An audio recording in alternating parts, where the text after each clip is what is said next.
don't believe for 1 second that people know what's coming in here. Sue Sherrill has lived in Dexter for 50 years. She's one of many concerned over the proposed Hilltop View apartments near Anchor Elementary School. It's not a safe place to have people that can't control their behavior across the street from our schools. Jamie Griffin is also a resident of Dexter in opposition of the development, who's taken the time to put together this pamphlet and mail it to Dexter voters. But the question is, does the city have an obligation to be charitable to those outside the city limits with the sale of public property, with the forfeiture of property taxes, and in a location that potentially places the school children at risk? I spoke with Faith in Action and Avalon, the two entities working on the development. Certainly it is the case that people may have substance use disorders, just as that's the case in market rate housing.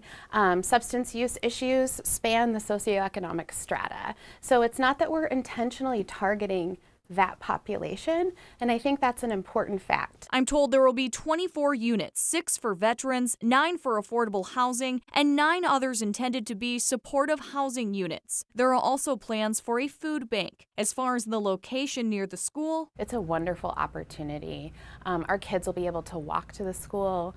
The students who are in Dexter schools who may need to utilize the food pantry will now have that proximity to access it as needed. Another concern is there a need? Is there a homeless population in Dexter? Faith in Action says they helped 27 households experiencing homelessness in the last year who are from Dexter. If one of the families that moves in here, didn't happen to live in Dexter, that doesn't bother me at all. The mayor says there are still more steps that need to be taken, including a city council meeting to approve the plans. That being said, they hope to break ground in August. Griffin says in the meantime, they are circulating a petition asking for a charter amendment that would require all sale of public property go to a public vote, as well as a planned meeting at Dexter Public Library this Saturday at 1:30 to talk to voters just like her. My personal opposition to it is, I think, less relevant to the community conversation than my desire to make sure that people in the community have access to all the facts and are able to come to their own conclusion.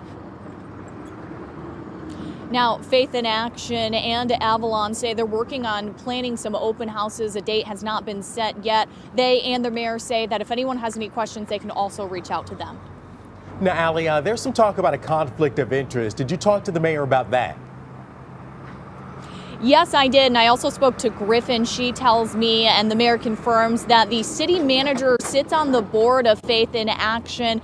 Griffin says for her it's a conflict of interest. The mayor says it's voluntary, and that city council will be the one making this final vote, and that the city manager does not make any vote for approval or denial of this project. Coming up.